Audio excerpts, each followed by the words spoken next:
Niko vita mingi sana, na hao wenye wanatupiga vita hawana aibu. Hawana aibu. Wengine mimi ni wajukuu wao, wengine ni wa mama wangu, wengine ni wa baba wangu, lakini vita wameniwekea tu, wamesema lazima tumalize kijiji. Tunakuaminia.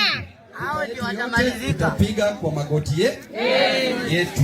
Hao ndio wataenda. Sisi Mungu ndiye tutaweka mbele na tuendelee na maisha yetu. Na hizi vita si mgeni. Zilianza kitambo na mlikuwa mnazisikia. Saa hizi zinazidi tu kuendelea, lakini tunajipanga.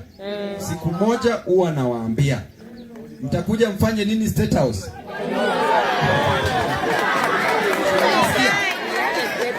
Sawa sawa. Tunakuja kulala State House. Siku moja mtakuja. Wacheni niwaulize watu wa Embakasi East. Wacheni niwaulize. Siku moja mkifika pale kwa gate ya State House, na utolewe kwa nguvu, na useme utalala hapo mpaka nikuje. Nikifika hapo useme mimi ni wa Embakasi East. Jamani, sitakuwa aibu sana kukuacha hapo. Kwa gari tukiingia ndani. So wacha nipange. Wale wanatupiga vita wanaogopa sana, by the way. Wanaogopa sana. Wanatuma serikali, wengine wanataka watu attack, but sisi tutajihold kama ngozi. Acha focus chenye tunataka ili tubadilishe maisha ya Wanakenya. Wanakenya wana shida ya high cost of living. Gharama ya maisha iko juu sana. Vijana wetu unaona hapo hawana kazi. Hao wamama unaona hapo hawana kazi. Biashara zao hazifanyi. Wanaoshea watu tu manguo. Wanaenda pale mambo ya kwenda pale mambo ya mjengo. Wa mama yetu wanabeba mawe mjengo. Wa baba wetu wanaenda boda boda. Vijana wetu wanaenda kwenye mjengo pia na jua kali na hakuna pesa. Ikifika jioni hivi hauna pesa. Hiyo shilingi 100 200 umepata, ndio unataka kulipe rent, ndio upate chakula, ndio upate school fees, ndio utengeneze nao maisha yako, uende matibabu pia. Haiwezi tosha.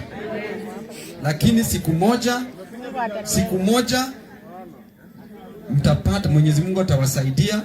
Huyo mtoto ambaye mnamuelimisha atawatoa kwenye hii jua. Leo hii umesimama kwa hii jua kwa sababu hauna uwezo, lakini kesho huyo mtoto atakusaidia kutoka kwenye hii jua. Kwa hivyo usiwahi lose hope. Usiwahi lose hope. Kuna mama alinitumia message akaniambia yeye anataka kucommit suicide. Kuna watoto kwa nyumba, yeye hakuna venye anaweza fanya, afadhali asione watoto wake wateseke. Mama, ona mtoto wako akiteseka, ili siku moja hiyo story yako itabadilisha maisha mwingine mwenye atakuwa anateseka. Muone tu akiteseka, Mungu atakutoa kwenye hiyo mateso. Ukigive up, kuna mtoto ambaye ako proud of you as a parent. Wewe baba unaenda jua kali unarudi hakuna pesa, lakini yule mtoto ako proud, I have a father. Si ni ukweli? Wewe mama unateseka, unaoshea watu nguo, lakini wewe una feel that dunia imekuchapa sana, maisha imekulemea. Lakini kuna mtoto anajua I have a very beautiful mother who takes care after me. So ukilose hope, hiyo familia nzima itaenda chini. Never ever lose hope. Hata kama maisha ni ngumu aje, wacha Mungu ndiye akuchukue. Wewe usijichukue. Wewe hukujileta hapa duniani, kwa sababu kama hujakufa bado kazi yako haijaisha hapa duniani. Na pia usiombeange Mungu akutoe kwenye moto. Ambia Mungu saa zile you are in the fire akupitishe through the fire. Kwa sababu maybe what you want is on the other side of the fire. Sasa akikutoa hapa hutaona chenye unataka kule juu. Tunaelewana vizuri? So to stand strong, tupendane kama Embakasi East. Mimi kama mjumbe wenyu, mahali popote ambapo naweza kosa, mimi ni binadamu. Mnaniambia babu, hapa tunaona uendi nzuri, rekebisha, maisha iendelee vizuri. Hiyo ndio leadership. Mimi leadership yangu ni servant leadership. Nyinyi ndio viongozi wangu.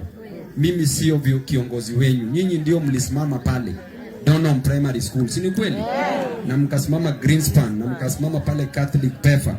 Nyinyi ndio mlisimama hapo kunichagua. Kwa hivyo mimi nawapenda na nawaheshimu. Sawa sawa? na washukuru sana sana sana sana sana. Juzi nilikuwa ninafanya hizi polls zangu, nikaona watu wa hapa Savannah wananirate at 88%. 88%. Kwa hivyo hiyo ni mapenzi sana, si kweli? Wewe ukiwa hapa na bado unanichukia, ambia huyo shetani anakutumia. Ambia huyo shetani anakutumia. Sio wewe, ni shetani ambaye anakusumbua. Ashe.